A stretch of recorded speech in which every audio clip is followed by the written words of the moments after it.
Ayo boleh nih komen di room chat biar rame, biar tahu juga semangat dan kondisi kalian semua nih. Halo Kak Gunjay. Halo, halo. Halo. Nah, buat yang belum nyalain kamera, boleh banget loh sambil nyalain kameranya.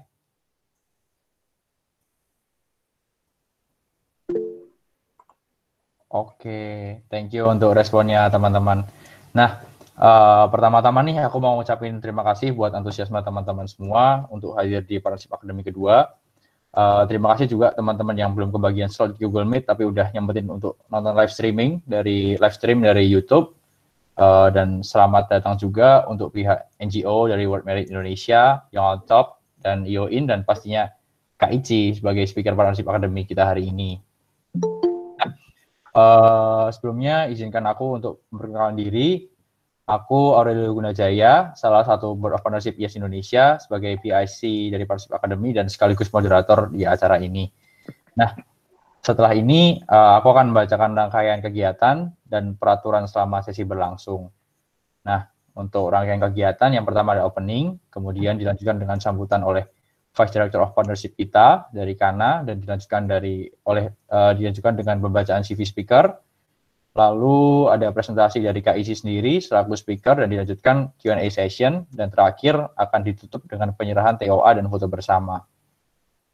Nah, sedangkan untuk aturannya, yang pertama, audiens dapat masuk ke ruang Google Meet mulai 12.45. Nomor kedua, seluruh audiens diharapkan mematikan mikrofon dan disarankan untuk menyalakan video selama kegiatan webinar berlangsung. Dan yang ketiga, operator memiliki kendali penuh atas penggunaan mikrofon dan video. Yang keempat, e-sertifikat hanya akan dibagikan kepada audiens yang hadir sampai webinar berakhir. Nanti ada Google Form di terakhir untuk evaluasi dan e-sertifikat. Dan yang kelima, pada sesi Q&A session, diskusi, audiens bisa menyalakan mikrofon untuk bertanya secara langsung setelah dipersilakan oleh moderator, atau mengirimkan pertanyaan dengan format nama _LC pertanyaan di kolom chat. Nanti aku bakal kirim formatnya. Nah, yang keenam, selama sesi diskusi, bagi yang ingin menggunakan mikrofon untuk alasan ketertiban, harap isi dahulu melalui fitur chat yang tersedia. Nah, demikian peraturan dan rangkaian acara pada hari ini. Selanjutnya, acara akan dilanjutkan dengan pemberian kata sambutan oleh Vice Director of Partnership kita kepada Kana. Waktu dan tepat dipersilahkan. Oke, makasih Gunjay. Oke, selamat siang teman-teman Family IAS semuanya. Sebelumnya, aku ucapkan selamat datang kembali di Partnership Academy edisi kedua ini. Selamat datang juga untuk Kak Ici selaku speakers dari ISEC Indonesia, dan teman-teman partner IAS Indonesia, ada yang on top Bogor, World Merit Indonesia, dan juga IOIN. Selamat datang. Senang banget nih bisa bergabung lagi di acara ini. Mungkin teman-teman kalau yang udah ikutan kemarin, kita ada speakers dari alumni kita, dari Kak Colin, juga mantan Vice Director of Partnership. Sekarang kita kedatangan speakers lagi dari luar IAS, yaitu ada Kak Ici dari ISEC Indonesia. Semoga nanti kita akan membahas creating collaboration using digital partnership, yang mana ini emang lagi hype banget sekarang. Dengan kondisi new normal ini, kita harap digital partnership ini menjadi sebuah jawaban. Kalau misalkan kita di organisasi bisa melakukan pivot di new normal ini, mungkin nanti Kak Ici akan membahas lebih banyak tentang apa yang bisa kita lakukan, strategi yang efektif di tengah pandemi ini. Mungkin itu aja dari aku. Semangat untuk teman-teman, semoga ilmunya bisa bermanfaat. Terima kasih. Oke, thank you Kana untuk sambutannya. Nah, benar banget nih tentang apa yang dikatakan oleh Kana tadi mengenai Partnership Academy. Karena memang COVID ya, pastinya sudah banyak sekali hal terdampak, dan salah satunya adalah partnership. Padahal sebagai member NGO seperti kita ini, kita juga pasti butuh partner untuk melangsungkan acara atau proyek-proyek kita. Nah, maka dari itu untuk sesi kedua ini akan dilakukan Partnership Academy dengan tema Creating Collaboration Using Digital Partnership, yang pastinya akan diisi oleh pembicara yang sudah punya sangat banyak pengalaman di bidang ini. Nah, untuk tahu apa aja sih pengalamannya, mungkin kita bisa langsung lihat CV dari Kak Isi sendiri ya. Oke. Sebentar aku share screen ya teman-teman.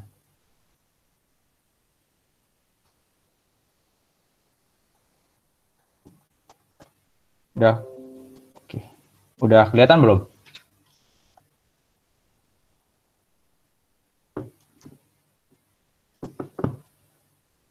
Tes udah kelihatan ya?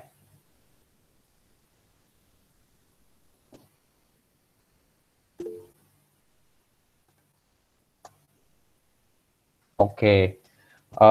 Jadi speaker kita hari ini adalah Kak Muhammad Rizkula atau yang sering disapa Kak Ici. Ini merupakan mahasiswa dari Universitas Brawijaya, Fakultas FMIPA. Nah, dari Fakultas FMIPA itu Kak Ici mulai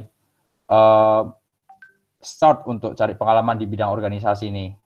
Dimulai dari BEM FMIPA, kemudian menjadi DPM, dan untuk sampai sekarang ini Kak Ici join di organisasi ISEC, dimulai dari Vice President Business to Customer dari bulan Februari sampai Agustus 2018, dan kemudian National Sporting Team of Marketing di ISEC Indonesia, dan pernah juga di bidang profesional beliau juga ikut di Salim Group tanggal 20 Januari sampai 31 April 2019, dan sekarang Kak Ici ini menjabat sebagai National Head of Public Relations ISEC Indonesia dari tahun 2019 bulan Agustus sampai sekarang. Nah, mungkin buat teman-teman yang udah kepo, pengen ketemu gimana sih Kak Ici itu, mungkin langsung kita panggil aja Kak Ici.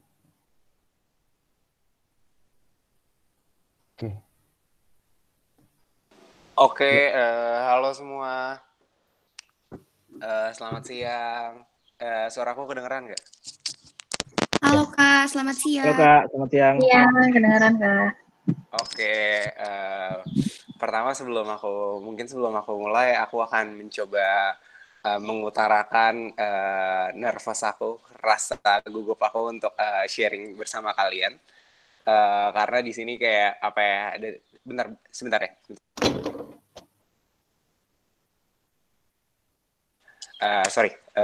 Jadi dari sini aku the thing that I believe in is during the session we're going to enlighten each other, not just for me giving the session, but the thing that I really hope is by kita benar-benar sharing satu sama lain kayak ini pengalaman yang aku udah tempuh, nanti kita juga coba sharing satu sama lain. Jadi aku harap kita di sini sama-sama kita berbagi pengalaman, oke?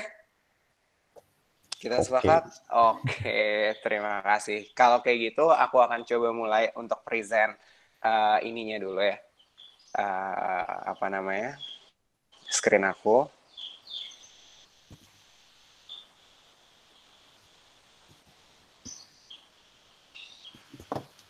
Oke, screen aku udah kelihatan belum? Udah ya, tadi? Sudah, Kak. Oke, but anyway, karena kita using Google Meet, jadi kalau misalnya ada yang mau komen atau aku kecepatan ngomongnya, nanti aku berharap kayak langsung open mic aja, langsung dibilang kayak, Kak kecepatan, Kak terlalu, Kak sinyalnya hilang, karena most of the times by delivering the virtual session, most of the challenge adalah kayak tiba-tiba in the middle of conversation, tiba-tiba hilang, kayak gitu. Jadi aku berharap kalau misalnya aku tiba-tiba hilang, atau aku tiba-tiba suaranya menyerupai robot gitu, nanti langsung coba di open mic aja supaya aku langsung tahu kayak nggak kejauhan hilangnya, tapi dari teman-teman udah bisa langsung kabarin aku. Oke, terima kasih semua. Jadi kita mulai saja ya. Oke, mungkin yang tadi udah perkenalkan, nama aku Muhammad Rizkula. Sekarang aku kerja di ISEC Indonesia as a Head of Public Relation. Terus apa sih dari Muhammad Rizkula ini mau ngapain? Nah, Muhammad Rizkula ini dia suka berbagi pandangan kayak gitu. Ini berbagi pandangan volume 3 yang coba dia lakukan selama pandemik. Jadi aku menemukan suatu inisiasi baru, yaitu berbagi pandangan, di mana when we are about to deliver our opinion, kayak this is freedom to speech, kalian boleh sharing, terus aku juga seneng banget untuk gaining information from the other people, kayak gitu. Nah, tema berbagi pandangan kali ini adalah building partnership during the pandemic. Kayak as you guys know, karena sekarang kita facing a lot of challenge in terms of partnership, mungkin kita juga harus bisa able to adjust with the condition. Nah, maka dari itu kayak kita coba berbagi pandangan di sini. Jadi mungkin kalian nanti juga sharing ke aku berharap banget kalian bisa sharing ke aku kayak Kaichi menurut aku hal yang seperti ini nggak implementable loh. Kaichi aku udah pernah coba hal ini tapi ini nggak tangible resultnya. Jadi nanti kali kita bisa sharing bareng, kita bisa define the best solution that we can create towards the condition that we are facing right now. Seperti itu. Iya. Tunggu sebentar ya. Oke, ini ada beberapa expectation dari aku. Yang pertama, kita semua di sini bisa berbagi pandangan. Aku juga berharap kita semua komunikatif dan aktif. Yang dimana kayak jangan sungkan kalau misalnya kalian mau sharing, jangan sungkan kalian jika kalian mau bertanya. Di sini aku berharap di Sabtu siang ini aku berharap kita bisa sharing lebih banyak lagi, kita empowering each other supaya kita bisa jadi orang yang lebih baik lagi. Dan yang terakhir,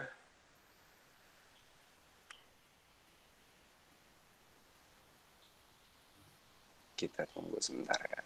Nah, jadi di sini nggak ada benar atau salah. The things that I believe in by sharing is never been something that makes you feel guilty atau kamu ngerasa lebih buruk. Di sini adalah we are sharing karena kita peduli satu sama lain, seperti itu. Jadi ini beberapa yang aku mau coba tekankan di awal sebelum kita mulai. Oke. Nah, aku mau tanya, siapa sih yang familiar sekali dengan toko kopi ini? Jangan fokus ke mobil ya, kita atau bank di sebelah kanan. Siapa yang familiar sekali? Mungkin di sini ada yang daily routines-nya atau weekly routines-nya itu belanja di coffee shop ini.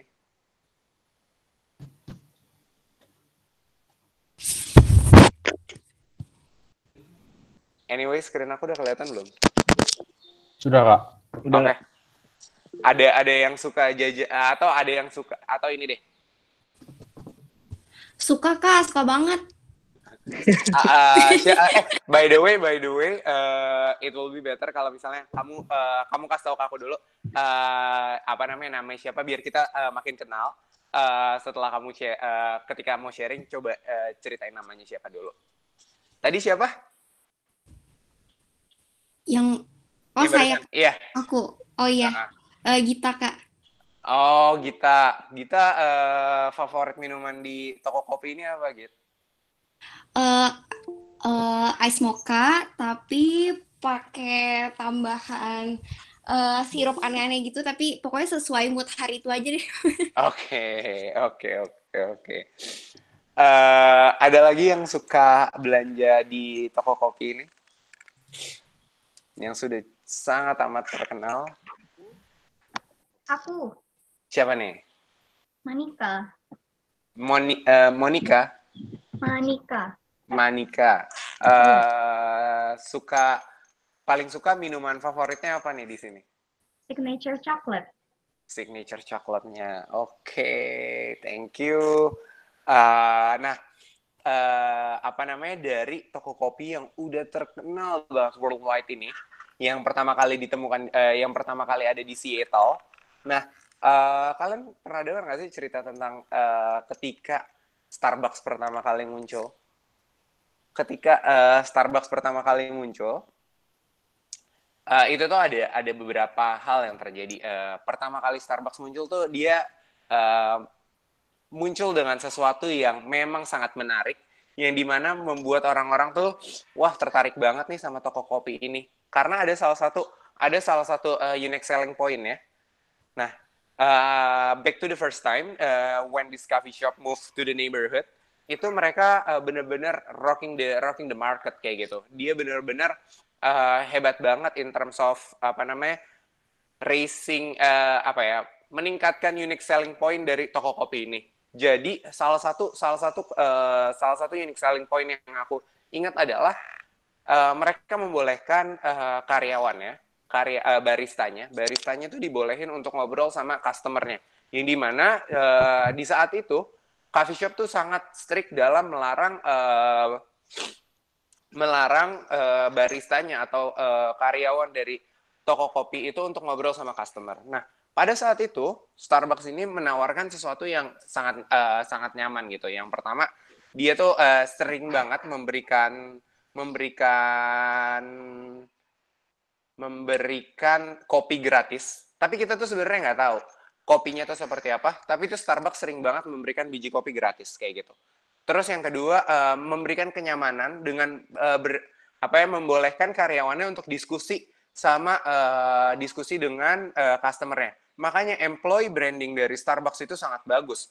Kalau kita bisa lihat banyak banget milenial kayak kita dulu, aku pernah punya cita-cita ketika aku SMA, gue pengen banget nih ketika gue kuliah gue bisa sambil part time di Starbucks kayak gitu. Karena employee brandingnya itu bagus banget kayak gitu. The thing that we realize itu gimana caranya itu dibangun dari sejak awal kayak gitu. Karena kan ketika kita ngomongin branding itu ada tiga konsep branding yang benar-benar mendasar kayak gitu. Yang pertama ada clarity, terus ada konsistensi, terus ada konstansi. But we'll talk about it later. Yang mau aku coba fokusin adalah kayak, wah pertama kali Starbucks muncul, itu tuh Starbucks tuh rocking the market banget, hebat banget kayak gitu. Kayak, wah keren banget lah.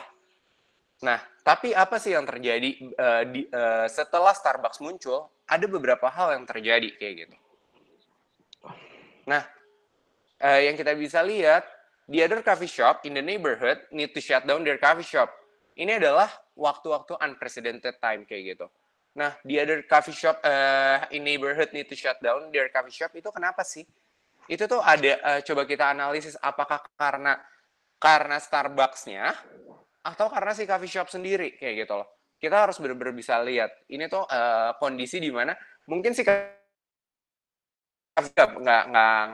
dia coffee shop in the neighborhood never expect that Starbucks going to rocking the market kayak gitu. Nggak ada yang expect, but then kondisi ini adalah unprecedented time kayak gitu. Jadi highlight pertama dari session ini adalah we're going to talk about unprecedented time kayak gitu.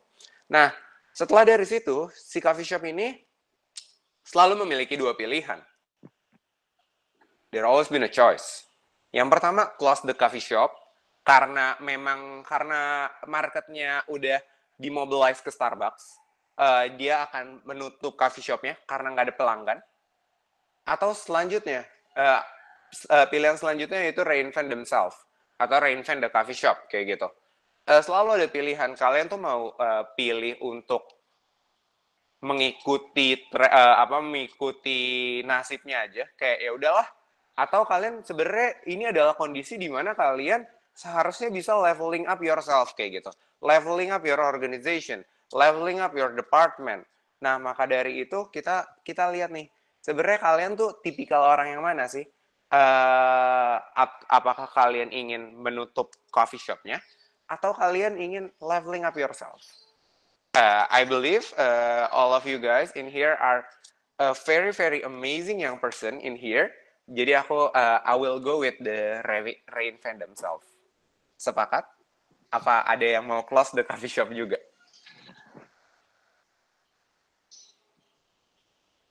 Sepakat, Kak. Oke, terima kasih.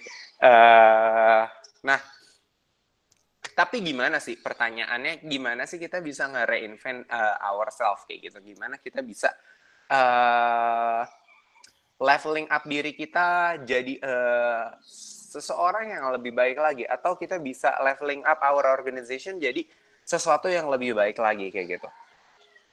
Ketika when we talk about reinvent, itu tuh aku selalu percaya reinvent itu terjadi ketika kita facing a challenge kayak gitu. Yang dimana challenge yang kita face itu kita tuh akan menjadi seseorang yang bisa menjadi orang yang lebih baik lagi, karena kita akan dihadapi dengan kondisi apakah kita berhenti dengan challenge itu atau kita justru leveling up diri kita. Nah, dari situ yang aku selalu percaya, reinvent ourselves tuh kita harus defining dulu. Kayak challenge apa sih sebenarnya yang lagi kita hadapin, yang dimana kita harus bisa adjust atau we have to be agile towards the circumstances that happens kayak gitu. Maka dari itu, kita ada beberapa hal yang sebenarnya ketika reinvent themselves itu kita benar-benar harus bisa kontrol, karena when we face a lot of challenge itu tuh nggak mudah untuk mengontrol diri kita. We're going to face a lot of emotional stages, kayak kita akan ngerasa down banget, kita akan ngerasa capek banget, kita akan menyerah kayak gitu. But then akan selalu ada pilihan reinvent themselves. Maka dari itu aku percaya ketika kita menghadapi challenge kalian atau kalian sedang dalam tekanan tinggi, kalian harus punya peer group atau teman sharing yang kita familiar dengan support system kayak gitu.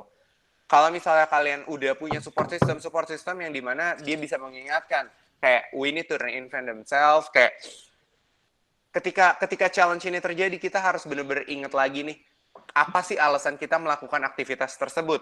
For example, misalnya untuk si toko kopi ini, mungkin kita contohnya misalnya aku penjual toko kopi ini ya, pelaku usaha toko kopi ini, aku harus ingat lagi ketika coffee shop ini tutup, ketika Starbucks ini muncul, aku harus ingat lagi sebenarnya gue jualan jualan kopi ini untuk apa?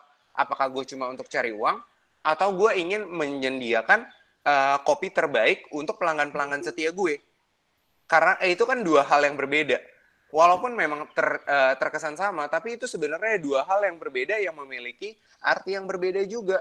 Yang dimana kita harus ketika kita melakukan sesuatu, kita tuh harus bisa defining sebenarnya apa sih, what is our selfish reason, terus sincere reason kita tuh apa.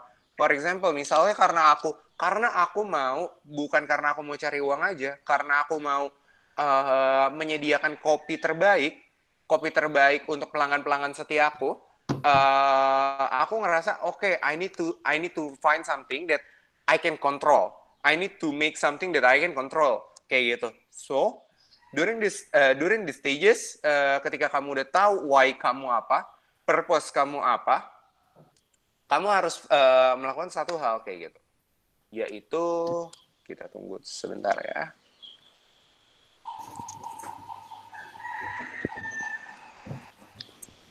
Fokus on what matters kayak gitu. Kenapa aku selalu bilang fokus on what matters? Karena dalam kondisi reinvent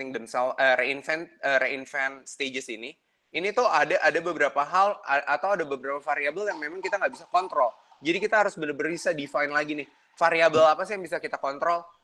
Variabel-variabel apa yang memang possible kita bisa nge-support diri kita untuk reinvent ourselves, reinvent our organization. Seperti itu. Jadi kita harus benar-benar fokus kayak gitu. Kalau misalnya emang variabelnya nggak bisa kita kontrol, jangan memaksakan diri untuk mengontrol sesuatu yang tidak bisa dikontrol. Yang ada kalian akan draining, yang ada kalian akan capek kayak gitu. Maka dari itu, again kita harus define lagi nih, reinvent-nya apa kayak gitu.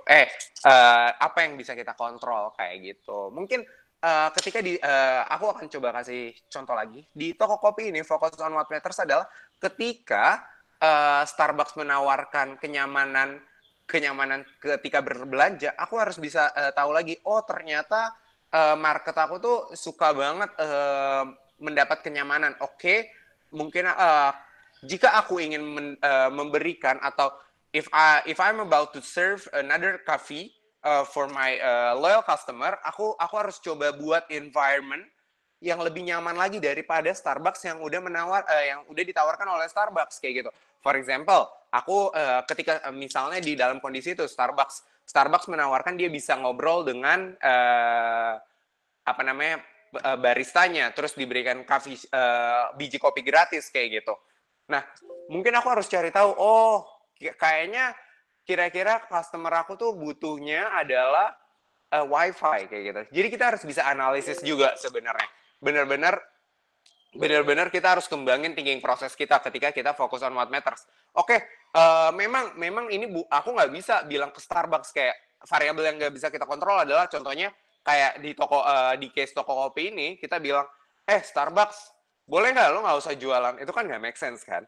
Ya dimana kayak ya kenapa lo ngelarang Starbucks untuk jualan kayak gitu? Everyone has a right to sell the coffee kayak gitu. But then kayak sebenarnya apa sih yang bisa kita kontrol? Contohnya yang bisa kita kontrol adalah aku akan menyediakan wifi gratis kayak gitu untuk customer aku supaya dia bisa berjam-jam ada di toko kopi itu. Jadi kita bisa baca dulu nih customer behavior-nya.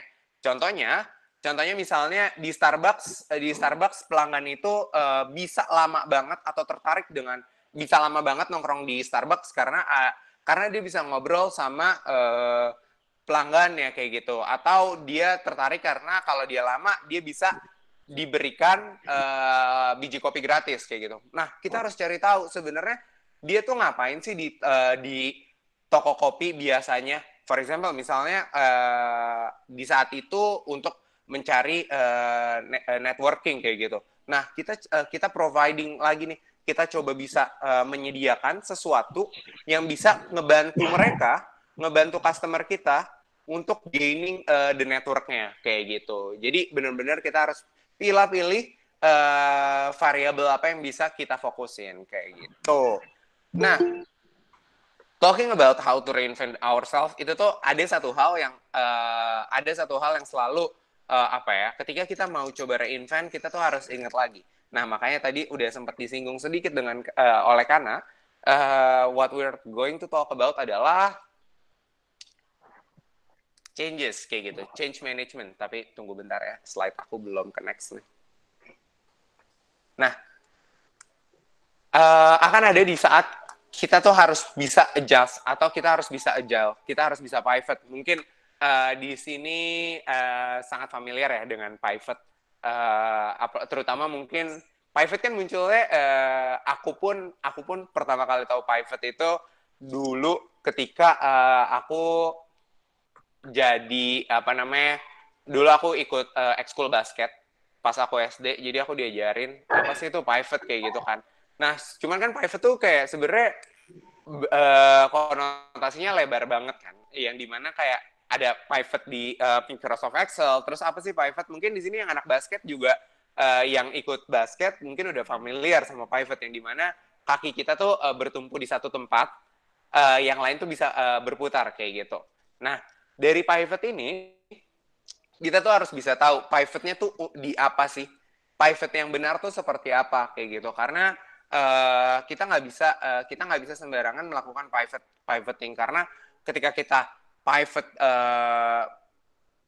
bukan sembarangan sih, lebih kayak gimana sih melakukan pivot dengan cara yang tepat kayak gitu. Itu phrase yang lebih enak didengar menurut aku.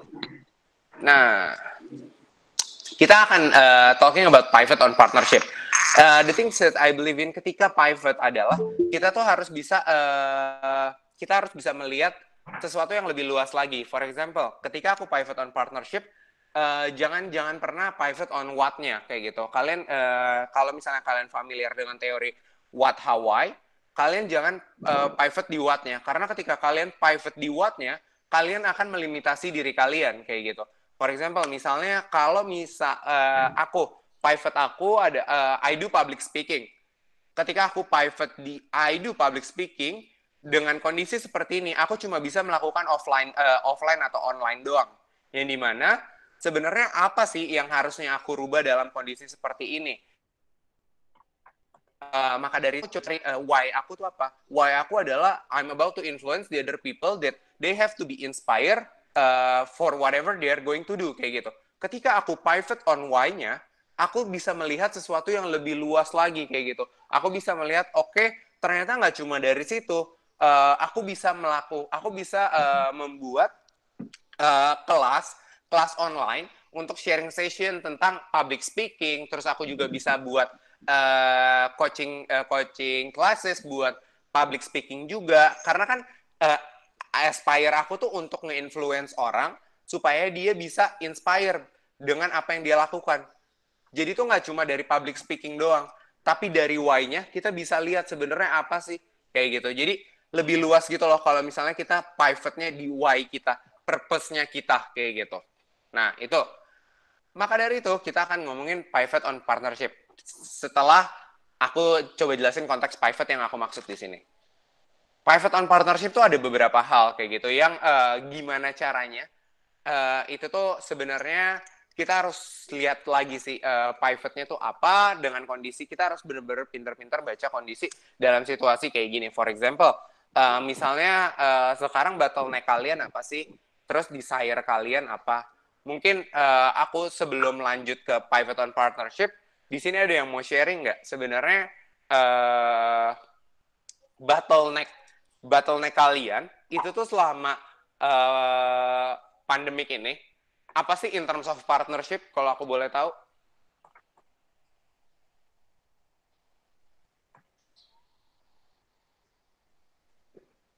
Mungkin aku kali kayak mau coba sharing ya.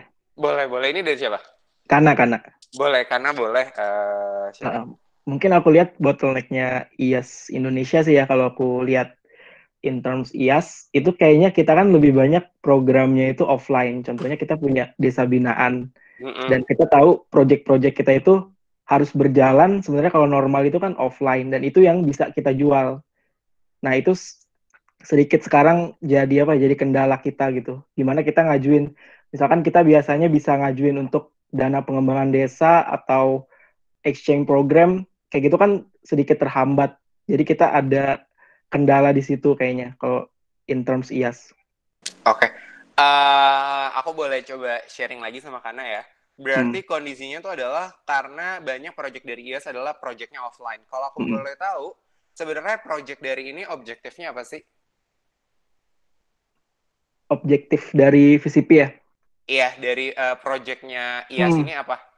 Oke, sebenarnya kita ada value-nya sih beberapa. Sebenarnya kalau untuk desa binaan, kita itu lebih, kita bisa buat produk misalkan objektifnya, atau mungkin mengembangkan desanya, karena kan kita itu punya, apa ya, kita ada suatu terms yang dimana tiap beberapa tahun itu bisa ganti desa binaan. Kalau misalkan memang udah terdevelop, itu ada poin-poinnya, yang mungkin aku nggak terlalu tahu detailnya, cuman at least kita bisa buat contohnya kayak produk, terus bisa pengembangan desa kayak ngajar di desanya itu, kayak gitu-gitu. Oke. Berarti aku lihat desa binaan objektifnya adalah mengembangkan desa, namun dengan adanya project offline itu menjadi bottleneck-nya. Oke, cool. Boleh ada yang sharing lagi tentang bottleneck-nya?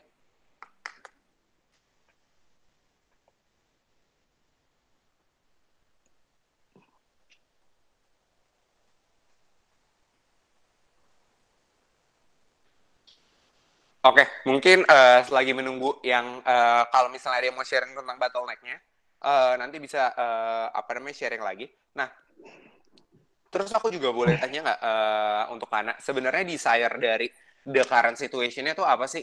Kalian tuh in terms of partnership-nya dengan bottleneck tidak bisa melakukan project offline, sebenarnya sekarang tuh desire-nya apa sih? Kalian tuh lagi pengen apa sih? Yang the purpose of your partnership itu sebenarnya apa? Current desire kalian tuh apa? Kalau aku boleh tahu. Ini after COVID atau planning pertamanya, Kak? Kalau desire-nya. The current situation kayak gitu. The current situation ketika si bottleneck ini udah terjadi. Mungkin kita bisa pivot juga sih. Kita mungkin kita kan juga punya Vice Director Project and Science ya. Mungkin kita tuh lebih banyak mempersiapkan apa yang bisa kita lakukan gitu loh. Contohnya mungkin mungkin sebelumnya kalau VCP itu lebih banyak kita projectkan, sekarang mungkin karena untuk memulihkan situasi desanya, banyak mungkin ngadain donation, atau mungkin lebih lebih peka sama, kita show empati dulu sebelum kita doing a project lagi. Soalnya kan ini nggak mungkin banget kalau kita doing project kayak pengembangan produk atau misalkan pendidikan, ngajar-ngajar itu kan sedikit berkurang. Mungkin kita fokusnya ya itu lagi tadi, pivot lagi jadinya. Kita nyari apa nih yang kira-kiranya bisa berimpact tapi ya safe gitu loh, safe and healthy contohnya. Oke, cool. Thank you for sharing karena aku coba mungkin akan menjawab dari bagaimana sih cara dengan kondisi seperti ini kita bisa melakukan partnership juga kayak gitu kan. Sebentar.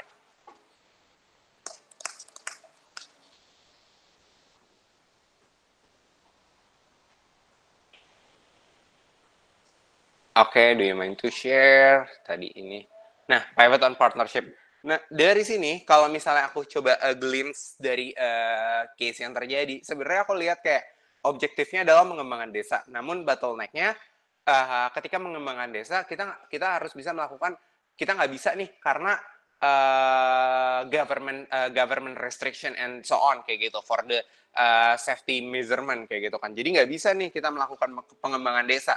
Yang dimana aku melihat kayak if it's possible, a solution that I am about to offer adalah kayak possible nggak sih kalian coba diskusi sama pemimpin desanya, kayak sebenarnya tuh current needs dari desanya tuh apa? Kalian coba digging deeper lagi. Sebenarnya desa itu butuh apa kayak gitu? Yang dimana apakah kalian bisa tawarkan dalam kondisi ini? Contohnya, misalnya waktu itu aku tuh pernah ada pengalaman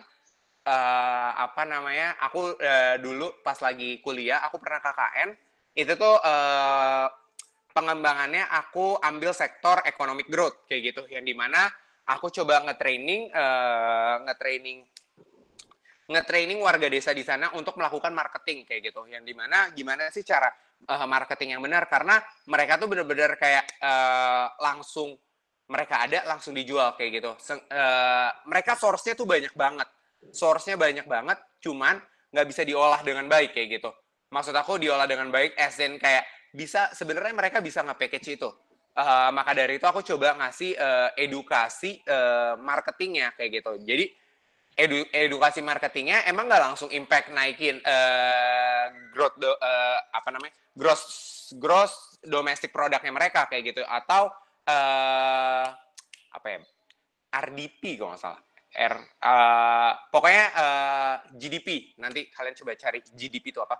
GDP itu kayak semacam income di desa itu kayak gitu. Jadi dari income di desa itu emang aku nggak langsung meningkatkan income-nya di desa itu kayak gitu. Tapi aku coba build orangnya, build HR-nya dalam interest of marketing sehingga dia bisa able untuk melakukan marketing. Contohnya seperti itu. Jadi saran aku memulihkan desa, karena kan current desire-nya adalah memulihkan desa kayak gitu kan. Nah, sebenarnya kamu harus bisa digging deeper lagi nih, memulihkan desa tuh seperti apa kayak gitu loh. Jadi needs-nya mereka apa yang kita bisa bantu kayak gitu. Apakah kita bisa bantu secara virtual atau kita harus melakukan sesuatu yang out of the box lagi kayak gitu.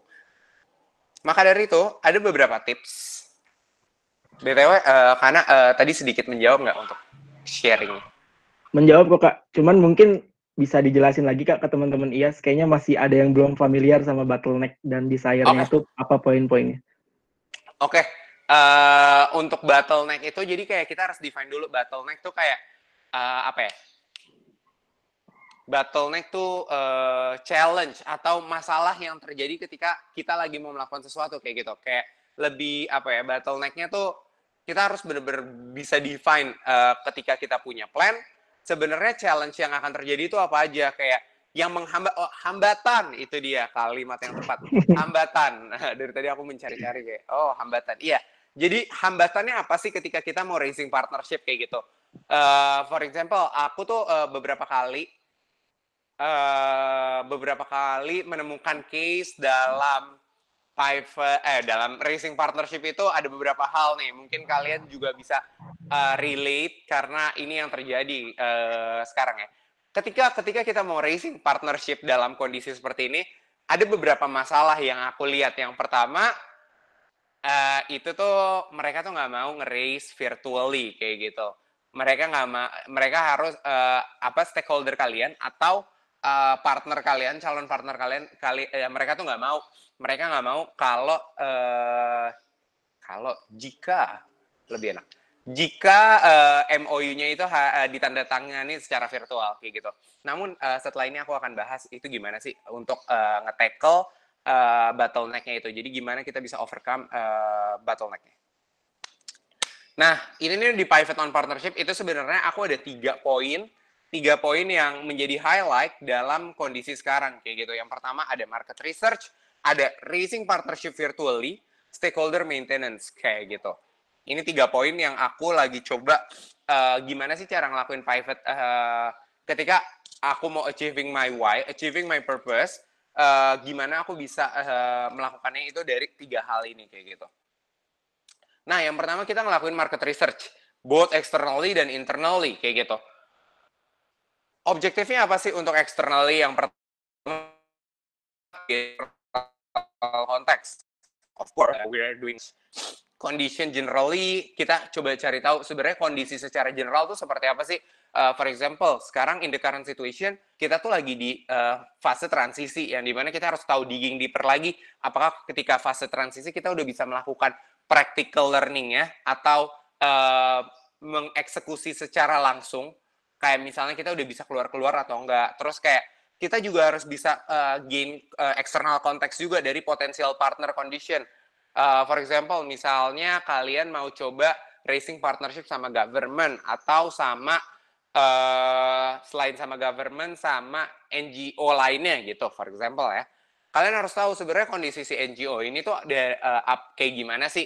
Nah, kalian bisa lihat dari public statement ya, si NGO atau government related kayak gitu. Kalian bisa lihat nih, oh ternyata government ini sekarang lagi fokus ke sini loh. Atau NGO ini lagi menutup programnya atau seperti apa. Jadi benar-benar harus tahu konteks dari si partner yang mau kamu tapin kayak gitu. Terus yang kedua, to define society needs kayak gitu. Balik lagi yang tadi aku bilang, sebenarnya kebutuhan dari desa ya, kalau yang contoh dari Kana, itu tuh kondisi desanya tuh butuh apa, society needs-nya tuh apa kayak gitu loh, supaya menemukan purposeful partnership-nya. Jadi ketika kita bisa define society needs, itu tuh kita bisa melakukan sesuatu yang impactful kayak gitu, yang dimana measurement of success atau kesuksesan dari programnya itu bukan ketika kita berhasil ngedeliver programnya, tapi impact ke orang-orangnya kayak gitu loh. Kebutuhan mereka tuh terpenuhi atau enggak. Makanya aku bilang itu purposeful partnership kayak gitu. Nah, yang kedua itu adalah internally kayak gitu. Internally objektifnya apa? To define it from the organization. Misalnya sekarang, misalnya tadi contohnya aku ambil contoh Kana lagi deh. Contohnya dari Kana, kalau dari Kana misalnya needs dari organization-nya apa sih?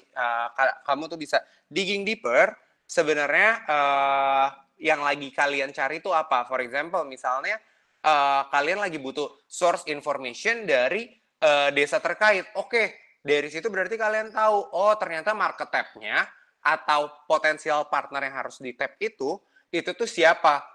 Jadi kayak defining needs dari organisasinya dulu kayak gitu loh, atau dari stakeholder-nya dulu.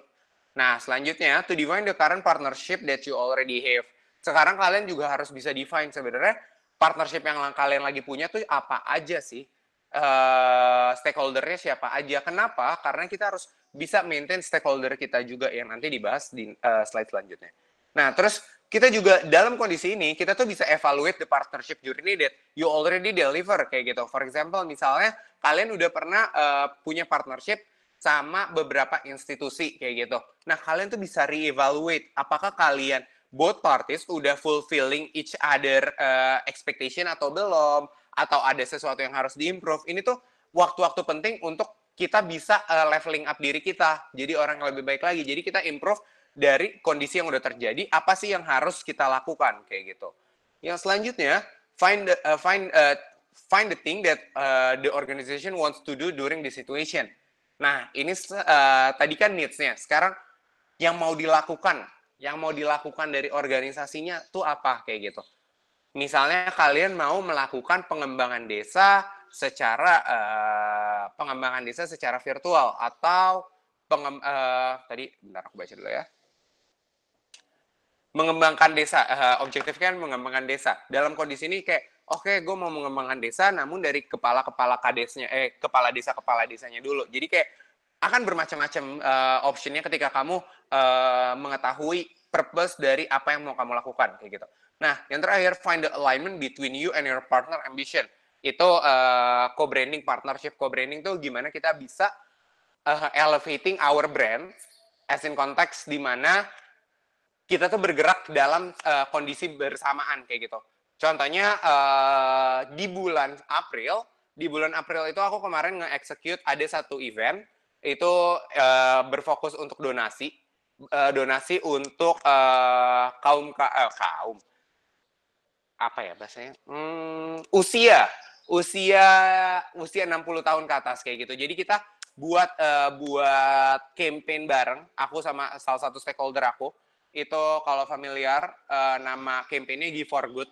Give for Good di mana campaign ini diinisiate dari dua partner ini, dua parties ini untuk memberikan impact yang sustainable kayak gitu. Nah, dari co-branding partnership ini ada beberapa guidelines-nya kayak gitu untuk kalian menemukan. Karena kan sekarang kondisi yang paling implementable adalah melakukan co-branding kayak gitu kan. Co-branding tuh udah jadi apa ya? Co-branding tuh jadi hal yang benar-benar apa ya, bisa dibilang tuh co-branding tuh solusi yang tangible dalam kondisi seperti ini kayak gitu. Mungkin ada pertanyaan dulu sampai market research dulu deh. Jangan kita belum move next to slide, ada pertanyaan.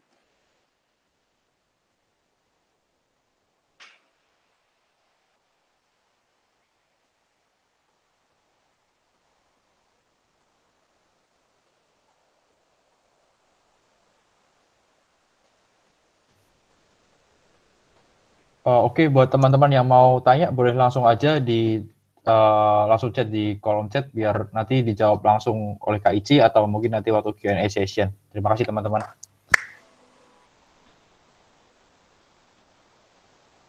Oke, mungkin kalau misalnya belum ada, kita bisa lanjut. Oke, kita tunggu sebentar.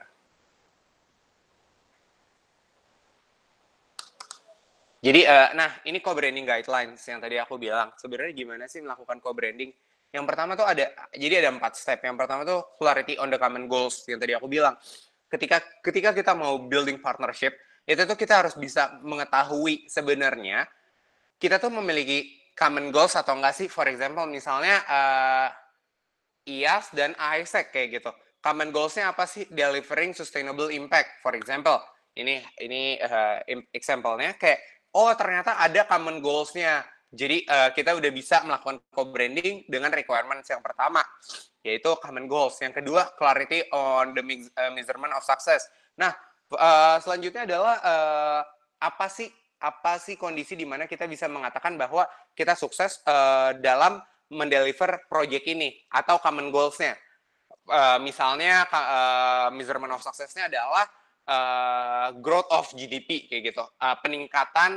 Peningkatan income dari penduduk desa tersebut kayak gitu contohnya. Terus selanjutnya ada lagi, kita tunggu,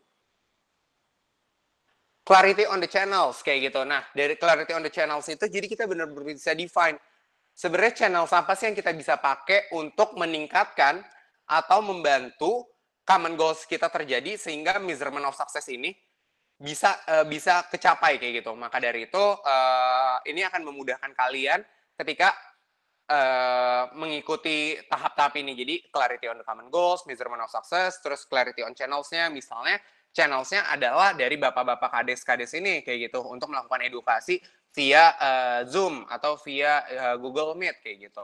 Nah, terus ada content plan-nya. Content plan-nya itu kayak sebenarnya kontennya itu apa sih yang mau dibuat.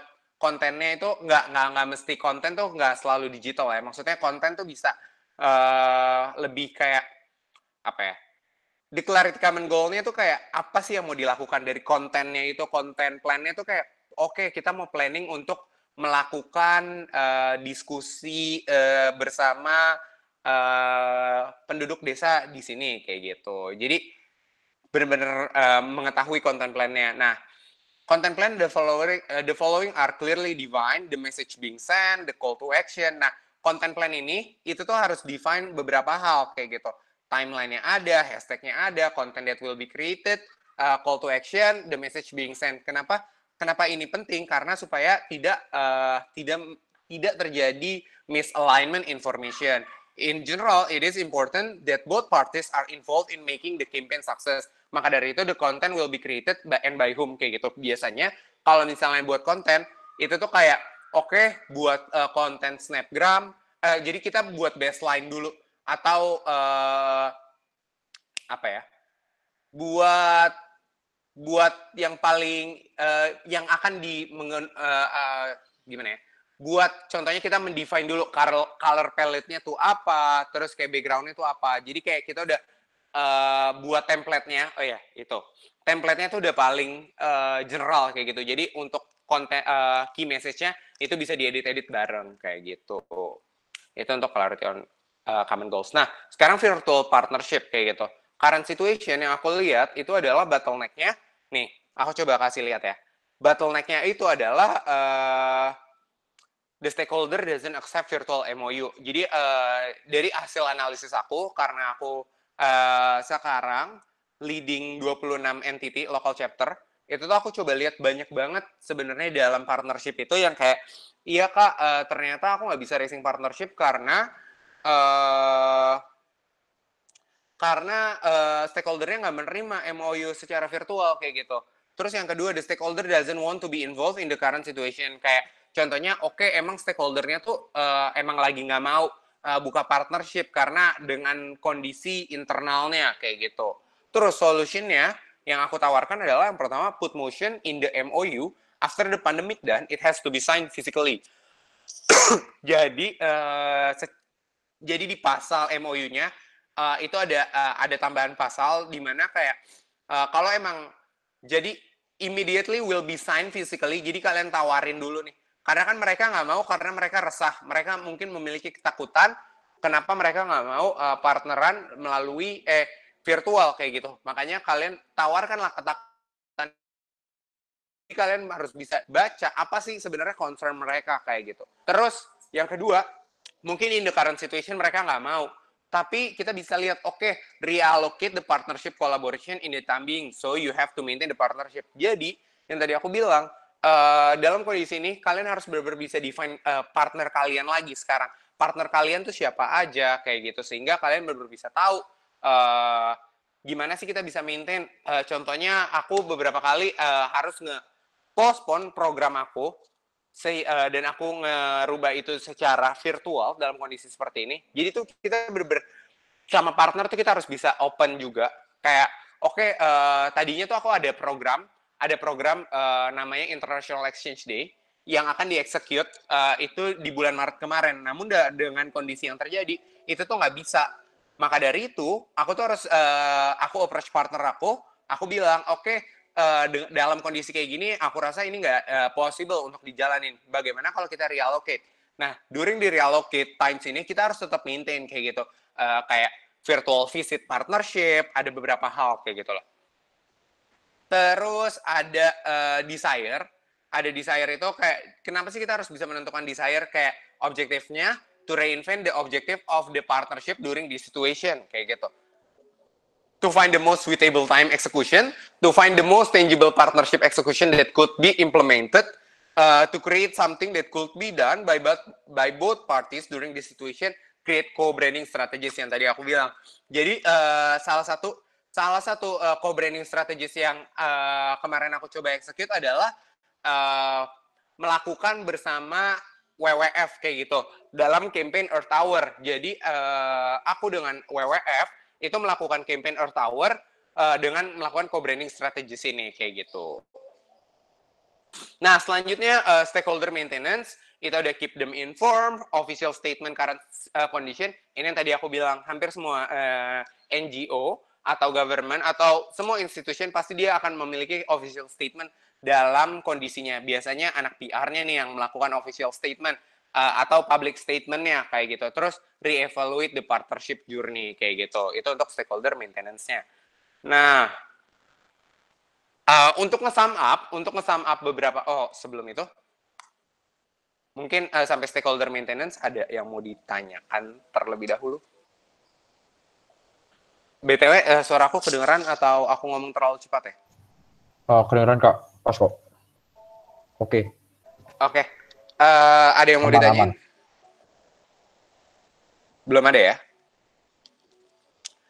Oke, kalau belum ada, aku akan pindah. Nah, ini to sum up kayak sebenarnya gimana sih aku melakukan pivot. Nah, what aku tuh apa sih? I create partnership, iya. Nah, why aku tuh apa sih? To engage the more stakeholder to achieve the global goals, kayak gitu.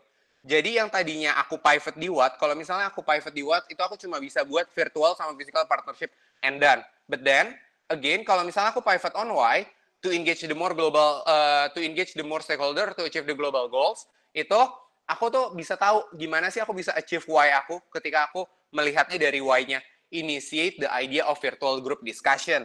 Yang terjadi, by pivot, I found an initiative called Virtual Impact Circle. Nah, Impact Circle ini forum discussion talking about SDGs, gimana sih kita bisa achieving our stakeholders by inviting our stakeholders dan juga pemuda di Indonesia kayak gitu. Maka dari itu aku kayak buat, ternyata to achieve the global goals besides creating partnership, aku bisa lo lewat ini kayak gitu. Nah, Impact Circle have been implemented. Ini sebenarnya 7. Ada beberapa yang belum aku masukin. Ini udah ada, ternyata growing disruptively banget. Impact Circle that have been implemented because once I initiate this idea, ini tuh bermula dari kayak keresahan aku ketika aku nggak bisa melakukan partnership kayak gitu. Tapi aku coba lihat, sebenarnya objektif dari partnership aku tuh apa? Kayak gitu. Aku mau nge-engage global goals kayak gitu. Nge-engage stakeholder to achieving global goals. Oke, aku ajak dengan providing the impact circle kayak gitu. Providing the platform to discuss about the what is the most tangible action that could be done by all of the people kayak gitu. Nah, ini dia. Jadi udah beberapa, ada dari UIN Jakarta, terus ada di UPN VY, terus ada di Unhas, ada di Unan, ada and so on kayak gitu. Jadi intinya tuh dari Impact Circle ini kayak kenapa akhirnya aku pindah ke Virtual Impact Circle, karena aku melihat Virtual Impact Circle ini mendekatkan aku untuk achieving my why kayak gitu. Nah, last but not least, we might face the challenge where we are not able to do physically, but it doesn't stop us to continue create an impact and achieve our organization and vision. So, I think that's all dari aku. Kalau misalnya ada yang mau bertanya, if you still have any question, kindly approach me through Instagram. You can approach me at RZQM. Terus di WhatsApp +62 811 19 24 382. I think that's all dari aku. So, thank you semua. Mungkin aku akan kembalikan ke Gunjay. Oke, thank you banget Kak Isi udah sharing-sharing tentang digital partnership. Mungkin sekarang Q&A session ya buat teman-teman yang punya pertanyaan, mau mengulik lebih dalam mengenai materi digital partnership, boleh langsung di kolom chat sesuai format yang ada, atau tulis nama aja biar nanti open mic langsung. Oke, ini ada pertanyaan Kak Ici dari Kak Gita, IAS Indonesia. Boleh. Kak, gimana ya cara re-evaluate partnership journey yang baik? Apakah sebaiknya dilakukan hanya dari sisi internal atau baiknya melibatkan stakeholders juga? Wait ya, aku coba matiin ini dulu. Stop presenting. Oke, aku baca.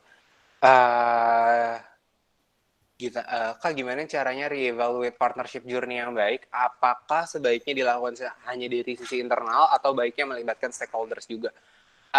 Biasanya, aku lebih, karena partnership it takes two. Kalau kata Katy Perry itu, partnership kan sebenarnya kayak relationship nggak sih? Kalau kata bukan Katy Perry, kata siapa ya? Michael Bublé, dia bilang love is take two kayak gitu. Yang dimana partnership takes two juga nih, both sides kayak gitu. Yang dimana kamu dengan stakeholder kamu. Jadi ketika re-evaluate the journey, itu sebenarnya bisa berangkat dari expectation setting, atau bukan expectation setting sih, expectation setting sama kayak MOU yang udah kalian set di awal kayak gitu. Jadi kalian bisa evaluate lagi nih, apa sih sebenarnya yang kalian udah fulfilling nggak sih, gimana selama the partnership journey-nya udah kalian deliver dengan baik atau enggak kayak gitu. Jadi bener-bener saran aku tuh biasanya kalau aku tuh melakukan kayak aku nge-standard partnership journey kayak gitu. Jadi setiap di 3 bulan itu tuh ada stakeholder visit di mana member-member aku harus nge-visit stakeholdernya untuk mengetahui current condition. Jadi expectation setting-nya tuh dibahas lagi gitu loh. Kayak misalnya kesepakatannya adalah ada 3 poin A, B, C, D. Apakah ini udah terpenuhi atau belum? Mungkin karena dari sisi A sudah dijalankan, tapi belum tentu dari stakeholder tuh udah ngerasa, oh si A ini udah menjalankan. Namun apakah itu udah apakah itu sudah cukup untuk stakeholdernya atau enggak kayak gitu sih Git. Oke, makasih Kak. Sama-sama Gita. Kak, ini ada second question, tapi kayaknya langsung ngomong aja boleh gak Gunjay ya? Boleh. Langsung aja. Oke, aku mau nanya nih Kak, ini to be clear aja dari presentasi kakak sebelumnya, atau mungkin dengarnya kurang jelas. Jadi dalam strategi melakukan pivot ya. Kan tadi kakak bilang nih untuk ngedefine pivotnya itu jangan pakai what gitu, harus pakai why. Jadi objektifnya itu apa? Nah cuman apa ya, to be clear lagi, berarti lebih ke apa ya, maksudnya objektif setahun itu maksudnya output yang misalnya kita kalau di awal itu kan setahun itu kita udah ngeset goals tuh, outputnya mau apa aja. Jadi maksudnya ketika kita melakukan pivot itu apakah nge-define dari why dari situ kah, ataukah kita harus membentuk objektif baru begitu? Oke, kenapa maka dari itu kenapa aku maksudnya pivot dari why. Jadi tuh kita tuh stand still di why-nya kayak gitu loh. Jadi tuh why-nya tuh jadi tumpuan kita sehingga kita bisa melihat lebih luas kayak gitu. Yang dimana, for example, misalnya why aku adalah why aku to develop leadership within the young people kayak gitu. For example, itu why aku untuk ngedevelop leadershipnya.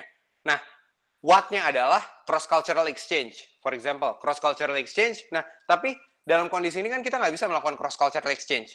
Maka dari itu aku coba lihat ke why-nya. Kalau misalnya aku lihat dari cross-cultural exchange, itu tuh tapi lebih disarankan melihat dari why-nya kayak gitu. Jadi tuh kita bertumpu dari purpose-nya. Jadi goals kamu itu jangan pernah dihapus kayak gitu. Goals kamu untuk 1 tahun ke depan, itu tuh jangan dihapus. Cuman bagaimana achieving the goals-nya kayak gitu loh. Ketika kamu pivot di why-nya, itu akan memudahkan kamu untuk melihat perspektif baru, sudut-sudut pandang baru. Ketika kayak main basket, ketika kita pivot dengan ini kan kita bisa melihat sudut-sudut pandang baru kayak gitu kan. Jadi tuh kayak dari pivotnya ini kita bisa menemukan ternyata kita bisa melakukan buat aku to develop another leadership journey itu by providing learning and development experience to creating an impact circle kayak gitu. Itu contohnya. Jadi itu sifatnya tuh benar-benar depends on the people kayak gitu. Jadi nggak ada yang exact benar atau salah. Kayak kalian yang paling tahu sebenarnya apa sih yang mendekatkan kalian sama why kalian kayak gitu. Karena kan dalam kondisi ini banyak yang terlimitasi in terms of what-nya kan. Contohnya Isaac kita nggak bisa Isaac tuh nggak bisa ngedeliver exchange lagi kayak gitu. Kita nggak bisa melakukan exchange kayak gitu. Yang dimana kayak semua country partner kita itu benar-benar udah menutup exchange, dan aku juga dari Isaac Global juga dia bilang oke, kita nggak boleh ada exchange dulu nih kayak gitu.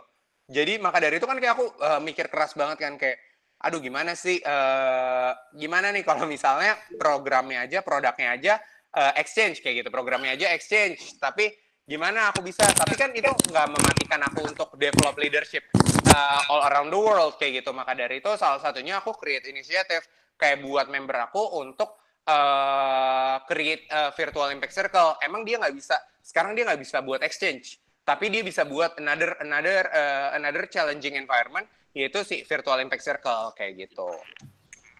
I see Kak, paham. Thank you Kak. Oke, sama-sama Gita. Oke, selanjutnya ini ada pertanyaan dari Mas Rahmat dari World Merit Indonesia.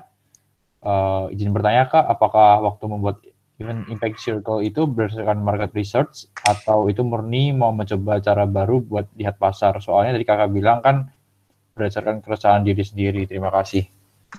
Oke. Untuk impact circle sendiri, sebenarnya ketika aku ngedefine ini, apakah waktu membuat jadi itu aku market research dulu sebenarnya. dalam kondisi kayak gini, ini tuh paling implementable itu seperti apa sih ketika kita ingin melakukan forum group discussion. Jadi tuh market research-nya tuh lebih kayak metodenya tuh apa, terus ketika kita melakukan online discussion kayak gini, forum group discussion tapi online, itu tuh metode yang paling aman tuh seperti apa. Terus kayak misalnya aku nanti mau ngedeliver sesi yang seperti apa sih yang appealing dalam kondisi kayak gitu. Jadi lebih kayak untuk strengthening the substantial dari si impact circle-nya ini sih kayak gitu. Ya, jadi lebih kayak market research untuk strengthening the substantial, karena kalau untuk defining the channels biasanya kan market research untuk defining the channel sama buat defining the market behavior kayak gitu kan. Yang dimana market behavior-nya kita udah ada datanya.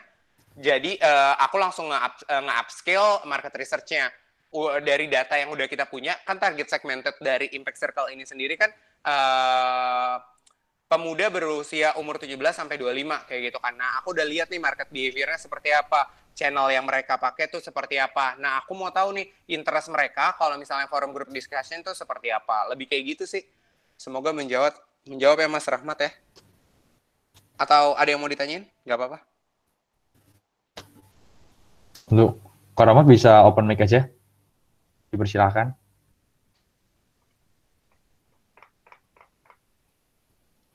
Yes. Iya, masuk. Iya, makasih Mas Ici atas jawabannya. Tapi kalau misalnya untuk cara market research-nya itu apakah nanya satu-satu kah atau beberapa orang yang berpotensial yang kira-kira punya jawaban yang bisa divalidasi gitu atau gimana Pak? Oke. Kalau kita ngomongin market research kan sifatnya ada yang kualitatif sama kuantitatif. Dan ketika kita ngomongin market research, sebenarnya kita harus bisa define lagi objektif dari market research itu apa. Objektifnya ya, apakah mau defining customer behavior-nya atau mau defining hal yang lain kayak gitu. Maka dari itu kayak kalau market research dengan margin error-nya, mungkin aku bisa coba share. Aku mau coba lihat dulu ya, apakah ada di aku. Jadi metode market research-nya kayak gimana?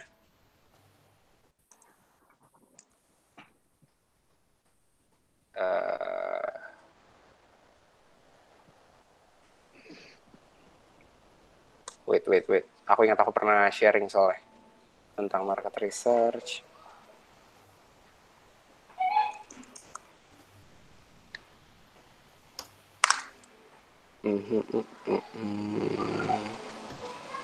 Wait.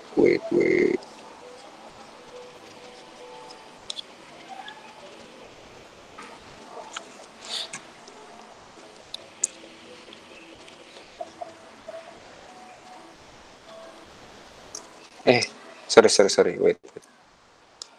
ER.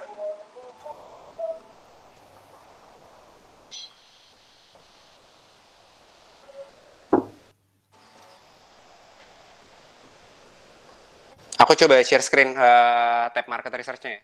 Ya, oke Kak.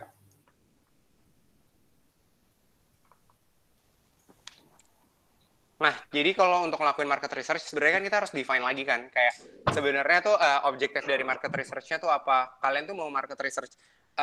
Karena market research itu tricky banget, ada internally sama externally. Internally tuh kalian tuh bisa evaluate kayak gimana sih member kalian atau employee kalian melakukan atau mengexecute plan yang udah dilakukan. Kayak gitu. Jadi kan market research kayak objektifnya untuk, ternyata kondisinya seperti ini, kayak gitu kan. Itu internally. Kalau externally itu benar-benar kayak defining the current needs-nya, kayak gitu, the current behavior-nya. Wait, mana ya tadi? Nah, ini dia. Ini aku buat. Jadi kalau misalnya untuk market research, BTW screen aku kelihatan ya? Kelihatan nggak? Oke. Kita lihat dari population-nya juga, kayak gitu. Misalnya, ini margin error-nya ya. Kalau misalnya level 3, itu yang margin error paling tinggi, kayak gitu.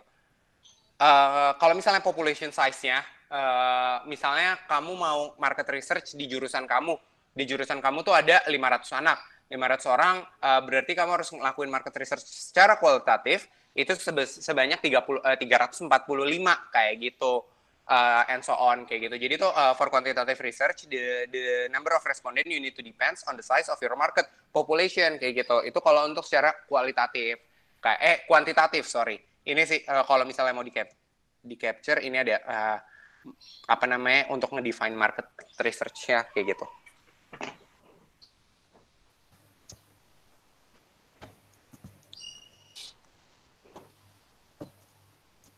Oke, mungkin itu untuk si market research-nya. Aku tadi coba lihat juga market research di drive aku. Kayak apakah ada market research? Ini dia market research guideline-nya ISEC Indonesia.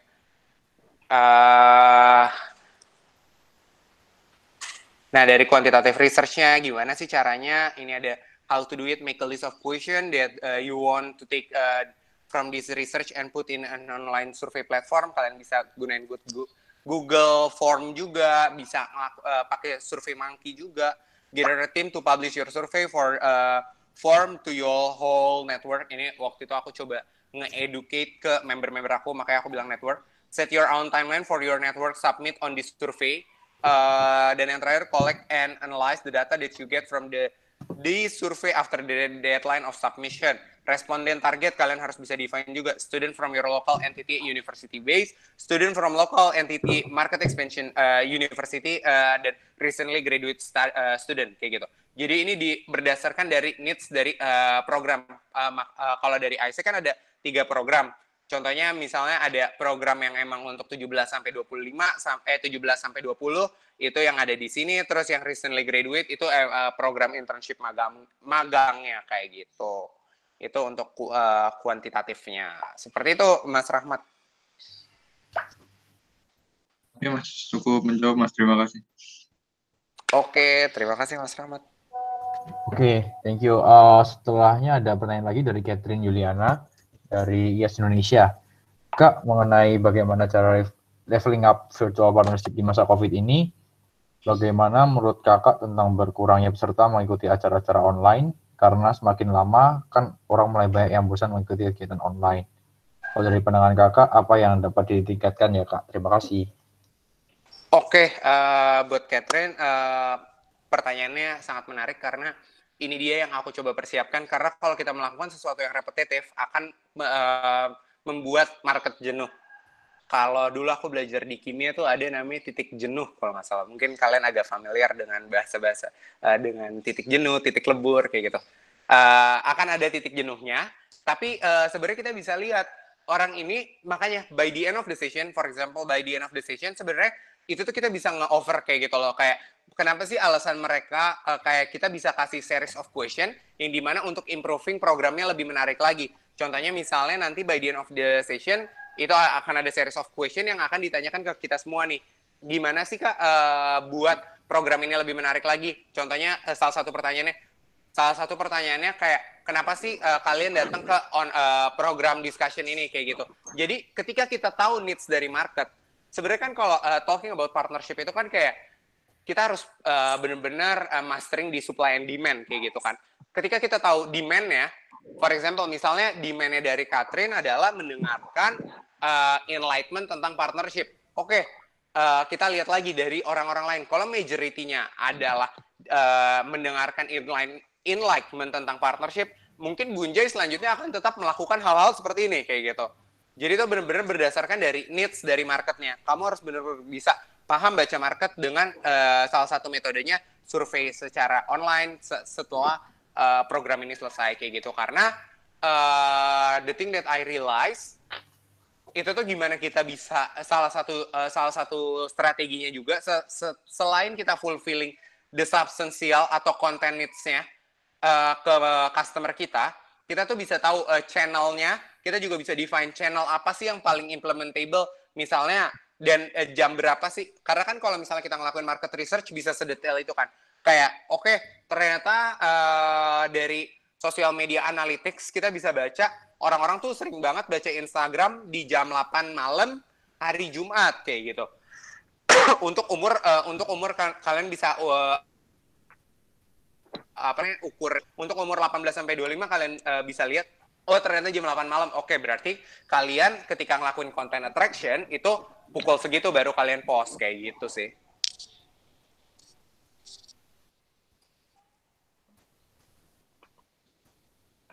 Mungkin menjawab Catherine atau ada yang mau ditanya? Ya, Catherine boleh open microphone aja. Ya, makasih banyak Kak Ici untuk jawabannya. Jadi lebih ke social engagement-nya kita harus cek Betul. gitu ya Kak, kapan mereka lebih tepat untuk kita mengadakan event-nya ya. Iya. Nah, speaking of content attraction, aku juga mau sharing sedikit. Ketika kita buat content attraction, itu tuh aku lebih saranin buat sesuatu konten yang lebih engaging gitu loh. Yang gimana kalian bisa involve customer kalian atau potensial audience kalian untuk involve dalam kontennya. Jadi itu bukan satu arah doang, tapi ini dua arah. Kita build content engagement kayak gitu, sehingga orang-orang ini tuh benar-benar put interest ke kita ketika kita bisa nge-engage mereka secara virtually melalui content attraction kita kayak gitu.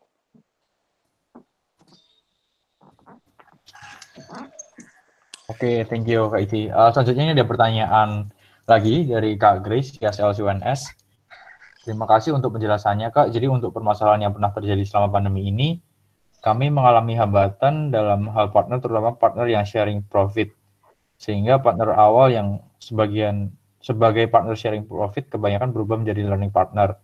Nah, dari Kakak ada tips untuk meyakinkan partner atau mencari partner yang sharing profit dalam kondisi seperti ini? Sekarang gimana ya Kak? Terima kasih. Oke, terima kasih atas pertanyaannya untuk Mbak Grace ya.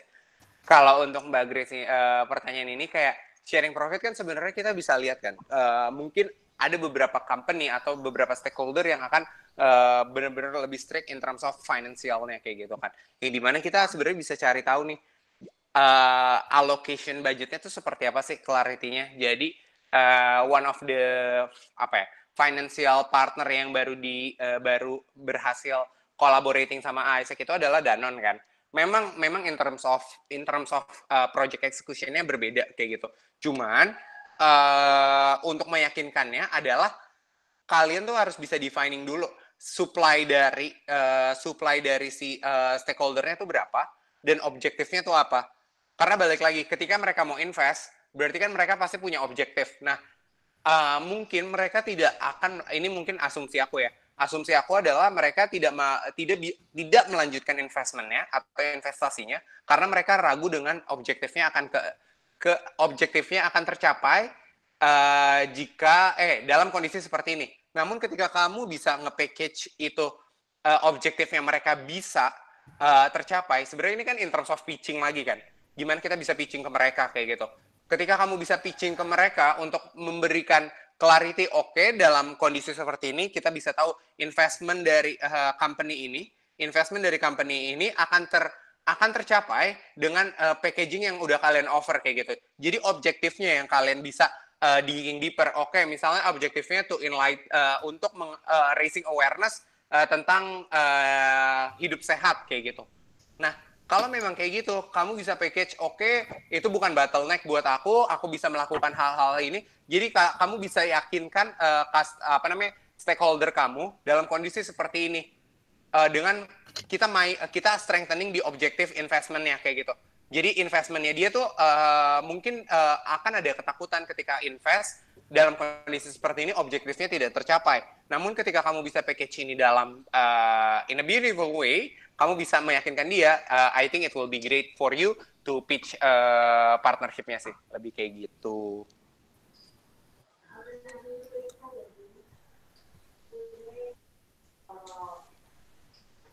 Oke, Kak, makasih Kak. Oke, sama-sama. Ya. Oke, mungkin selanjutnya ada pertanyaan lain. Mungkin nih kodep-kodep atau dari masing-masing LC nih bisa cerita sharing-sharing juga pengalaman apa sih yang terjadi sama LC kalian di masa pandemi ini. Mungkin apa sih bottleneck yang terjadi saat ini. Mungkin kalau di-sharingkan siapa tahu bisa mendapat insight baru dari Kak Ici juga. Oke. Oke, ada pertanyaan lagi dari Kana. Thank you Kak atas penjelasannya. Aku mau sharing juga sekalian nanya nih. Sebenarnya IAS Indonesia banyak program yang bisa dijual ke partner, misal Village Concept Project yang tadi aku jelaskan. IACT, Expronas yang mungkin kalau di AIESEC mirip Global Volunteer. Yang aku ingin tanyakan setelah kita lakukan let's say pivot terhadap cara gimana kita ngelakuin event tersebut, gimana sih kita menarik partnership besar, partner besar atau yang impactful seperti itu. Oke, mungkin aku mau coba clarify pertanyaannya. Ini tuh partner as in orang yang mau join project-nya atau orang yang mau invest ke project-nya? Mungkin semuanya sih Kak, dari partisipannya sama kerjasamanya ke organisasi atau let's say yang ngadain programnya lah. Oke. Jadi aku akan coba digest dulu pertanyaannya, karena aku coba baca dulu visi yang tadi aku jelaskan, Youth Agriculture Exploration, mungkin ya aku yang tanya setelah kita lakukan, let's say pivot terhadap cara gimana kita melakukan event tersebut gimana. Oke. In terms of partnership-nya sebenarnya kita ketika mau pitching lagi, ketika kita mau pitching program kita, berarti kan kalau kita mau pitching B2C sama B2B itu kan dua hal yang berbeda kan. Nah, biasanya tuh aku ngelakuin pitching B2B dulu, baru B2C kayak gitu. Jadi kenapa aku biasanya pitching B2B dulu? Karena aku percaya B2B itu akan menguatkan B2C aku. Contohnya dulu deh, ketika aku di LCUB, dulu aku Universitas Brawijaya. Jadi ketika aku di LCUB, pitching global volunteer aku tuh aku B2B dulu ke kemana sih namanya? Ke rektor, bukan rektor, dekan ya. Kalau di fakultas ke dekan untuk melakukan global volunteer ini sebagai KKN internasional kayak gitu. Jadi tuh instead of dia ngelakuin KKN di Indonesia, karena kan program kita kan di luar negeri kan. Nah, aku coba pitching ke siapa namanya, ke dekan ya. Itu tuh aku mau coba bikin KKN internasional collaboration kayak gitu, Isaac sama Fakultas Ilmu Budaya waktu itu. Nah, dari situ tuh aku ngelihat gimana sih cara B2B pitching-nya kayak gitu kan. Kalau misalnya kita ngomongin B2B, itu tuh benar-benar harus bisa kita nge-package lagi nih. Project yang udah ada, itu tuh kita bisa innovate dengan edit value program kita tuh seperti apa kayak gitu. For example, kalau misalnya di FIB dulu, di ilmu budaya zaman dulu, itu tuh mereka ada KKN ke desa-desa dengan ada requirements-nya kayak gitu. Nah, yang aku tekankan ketika aku offer program global volunteer sebagai KKN internasional, itu tuh aku coba fulfill all the requirements, all the objective, all the needs dari si dekan FIB ini untuk melakukan KKN, untuk melakukan KKN. Nah, plus aku kasih edit value. Aku kasih edit value-nya adalah Fakultas Ilmu Budaya akan strengthening akreditasi kayak gitu dengan melakukan KKN internasional. Jadi itu ada edit value yang aku tawarin di B2B-nya. Dari B2B-nya terjadi kayak gitu. B2B-nya selesai, aku tuh nge-held info session gitu untuk si KKN internasionalnya yang di-provide sama dekan FIB-nya. Jadi dari dekan FIB-nya itu ngebantu aku untuk ngelakuin info session kayak gitu. Info session untuk B2C-nya. Jadi si customer ini, anak-anak FIB ini akan jauh lebih percaya ketika dari pihak rektorat, dari pihak dekanatnya nih yang jualan. Jadi bukan dari ASE kayak gitu. Jadi kan brand loyalty-nya lebih dapat ketika mereka ditawarkan dari si dekanatnya ini. Jadi B2B itu strengthening B2C kayak gitu. Gimana kamu bisa edit value dan kamu bisa nge-utilize B2B kamu sebagai media platform untuk ngelakuin marketing. Jadi B2C-nya tuh benar-benar akan dipermudah ketika kamu udah bisa bukan dealing sih, tapi kayak rocking B2B partnership kayak gitu. Jadi benar-benar harus bisa fulfilling the requirements-nya kayak gitu. Jadi kamu harus benar-benar bisa tahu needs-nya dari mereka tuh apa. Sebelum kamu tawarin program kamu harus tahu needs dari setiap company itu apa. Dari ketika kamu udah tahu, kamu bisa nge-package itu. Kamu bisa package itu untuk nge-fulfill needs-nya mereka. Contohnya another collaboration that just been happen itu adalah KKN, bukan KKN lagi, tapi magang internasional. Magang internasional di Unpad kayak gitu. Jadi teman aku tuh nge-package-nya di mana mereka tuh butuh magang kayak gitu, butuh magang. Nah, kita kasih edit value-nya adalah international experience kayak gitu. Maka dari itu terus ada dapat akreditasi, jadi di package, Jadi intinya ketika B2B di package terus dikasih edit value dari needs-nya mereka apa kayak gitu. Oke. Thank you Kak Ici atas jawabannya. So Oke, insightful banget menurutku. sama-sama Kana. Semoga sangat membantu ya. Mm-mm.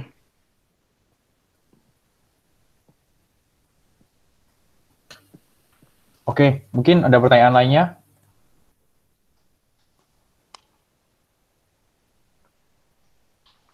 Dari Kodep atau local committee mau ada yang sharing tentang permasalahan sekarang, bottleneck sekarang yang terjadi masing-masing angkasa kalian?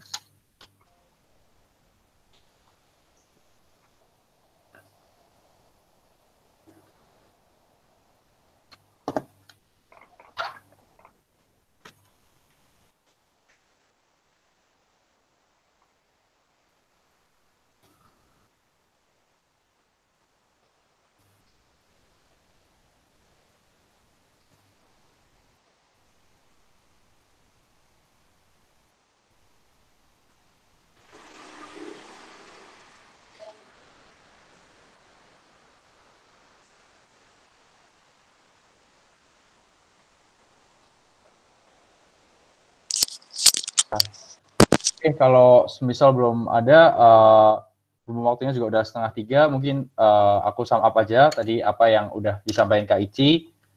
Jadi mulai dari mencontohkan dari Starbucks tadi ya, yang mana kopi itu emang sudah sangat terkenal banget dan kita semua di sini pasti sudah tahu, dan dilanjutkan ke apa sih yang perlu dilakukan saat khususnya untuk partnership di kala pandemi ini. Untuk digital partnership yaitu kita harus pivot, di mana yang kita pivotkan itu bukan what-nya tapi why-nya, sehingga kita bisa dapat insight yang lebih luas, kita bisa gain more insight from the pivot tadi. Terus akhirnya tadi juga ada sharing-sharing langsung dari Kak Ici dan teman-teman semua. Semoga sesi ini juga bisa menjawab pertanyaan-pertanyaan dari teman-teman semua yang mungkin masih resah dengan pandemi ini ya, gitu teman-teman. Oke, kalau belum ada pertanyaan lagi, mungkin sesi Q&A dicukupkan sekian, dan kemudian akan ada sesi penyerahan token of appreciation dari National Director of Indonesia kepada Kak Ici sendiri. Kepada Kak Gita, mungkin waktu dan tempat saya persilahkan.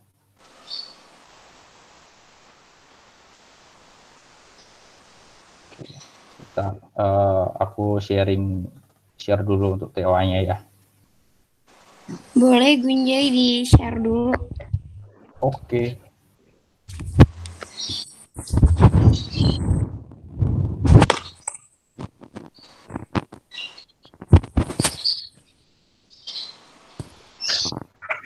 Udah kelihatan ya?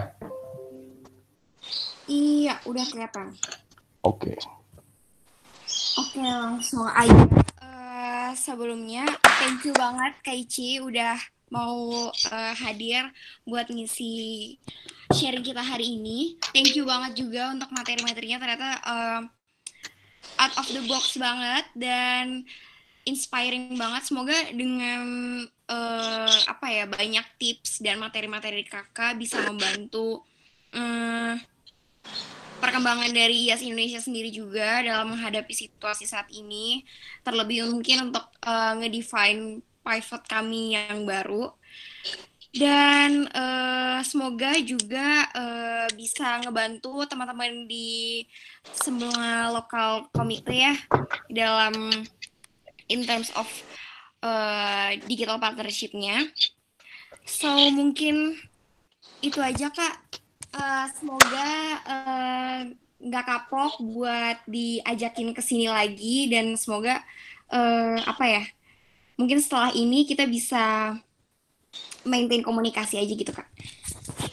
Oke, terima kasih banyak buat kita dan semuanya yang di sini. Aku juga mau bilang terima kasih ya untuk Gunjay, untuk Kana, dan semua yang ada di sini udah sharing, udah dedicating your time within the weekend untuk berdiskusi sama aku, untuk kayak gaining experience buat aku lagi. Yang awalnya aku nervous banget karena aku mau diskusi lagi nih sama kalian, karena kan aku juga udah lumayan jarang diskusi due to this pandemic kayak gitu kan. Jadi aku seneng banget ketemu orang lagi, bisa ngobrol lagi. Aku ngerasa ngelihat semangat lagi nih di sini. Jadi aku ngerasa kayak terima kasih udah recharging my spirit, udah memberikan aku platform ini, experience ini. Jadi thank you so much. This is I'm so grateful for this experience. Jadi I guess I see you later. Mungkin nanti di suatu event lagi I'll be glad. Iya, bener banget. I'll be glad to joining you guys kayak gitu. Yeay, thank you banget Kak. Okay. Amin ya, moga-moga kita bisa ketemu lagi next time Kak, atau mungkin nanti besok Kakak yang bikin training, mungkin kita yang join. Boleh banget. Nanti kita boleh banget. Nah, oke deh, kalau gitu di sini simbolis kita berikan TOA-nya untuk Kakak. Once again, thank you banget Kak. Semua member kita pada bilang makasih. Sorry banget kalau misalnya mungkin ada hal-hal yang gak menyenangkan mungkin selama proses nggak ada kok, tenang aja. Tenang aja, nggak ada. Sangat baik. Seneng deh kalau gitu Kak. Oke deh. Oh iya, ini udah pada makasih nih. Oke deh. Oke deh kalau kayak gitu ya. Foto bersama dulu gitu. Gimana? Foto bersama dulu. Oh iya, boleh. Ini mungkin bisa ditutup, Gunjay. Iya, tutup dulu Gunjay. Oke, jadi kalau itu saya selaku moderator juga mau say thanks banget buat Kak Ici atas kesediaannya udah mau mengisi. Tadi bener banget apa yang dikatakan Kak Gita. Selaku moderator saya juga minta maaf kalau ada salah kata. Nggak ada, tenang aja Gunjay. Ya. Oke, mungkin sebelum sesi ditutup, ini aku ada form buat teman-teman semua, dan mungkin untuk sertifikat sama evaluasi hari ini, sehingga kami bisa terus improve acara kami ke depannya, sehingga bisa ketemu tuh, bisa menemukan customer needs-nya dari kalian semua, sehingga besok partnership kelas berikutnya bisa lebih baik lagi. Ini minta tolong diisi ya teman-teman. Terus untuk menutup acara ini, mungkin kita bisa on cam semua untuk foto bersama. Yuk on cam yuk. Let's go. Let's By the go. way, abis dari sini aku berharap kita bisa catch up lagi. Kalau misalnya ada yang mau, misalnya belum selesai ditanyain di sini buat Gita, Kana, Gunjay dan yang lain, I'm very open for discussing kayak kalau misalnya nanti mungkin for upcoming event nanti yang aku coba help juga, nanti aku coba inform ke Gunjay atau Kana atau Gita nanti. Thank you banget Kak. Iya. Jadi nanti aku coba inform lagi kalau ada ini, dan kalau misalnya emang ada mau diskusi abis ini sama aku, you can approach me through WhatsApp and my line atau Instagram aku. Aku agak slow respon di line, tapi kalau di WhatsApp bisa ditanya Gunjay ya. Siapa? Sip. Yuk, oke, udah pada lumayan nih yang on cam.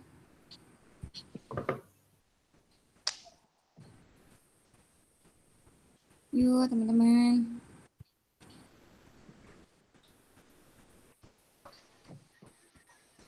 Oke, kalau udah semua, action ya. 1, 2, 3. Oke, mungkin teman-teman lainnya dia mau ikut juga.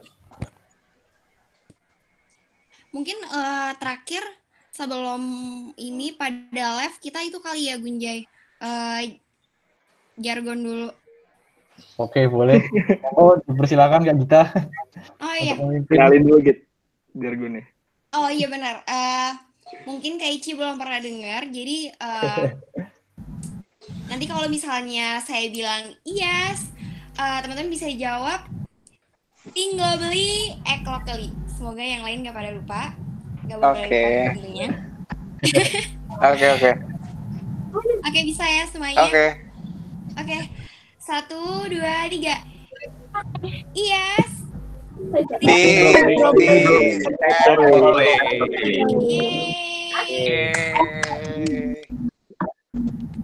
Oke deh. Terima kasih semua. Oke, dengan begini, teman-teman. Dengan begini sesi partnership udah selesai. Selamat siang, thank you semua. Dadah, see you. Dadah, terima Yo. kasih semua. Thank you Kak Ici. Dadah.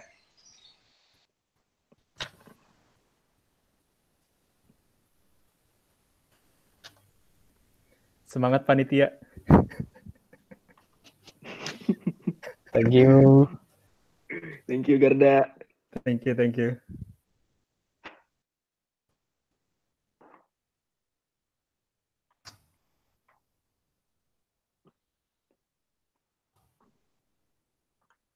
Oh iya, jangan lupa formnya untuk diisi ya teman-teman. Thank you bangnya. Nanti di WhatsApp juga di-share. Oke, Gunjay. Oke. Thank you Rana, Gunjay. Oke, thank you Ya. juga. Oke, Gunjay. Oke, dadah.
Semangat panitia. Dadah. Dadah, thank you Kak.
Thank you Kak Gunjay.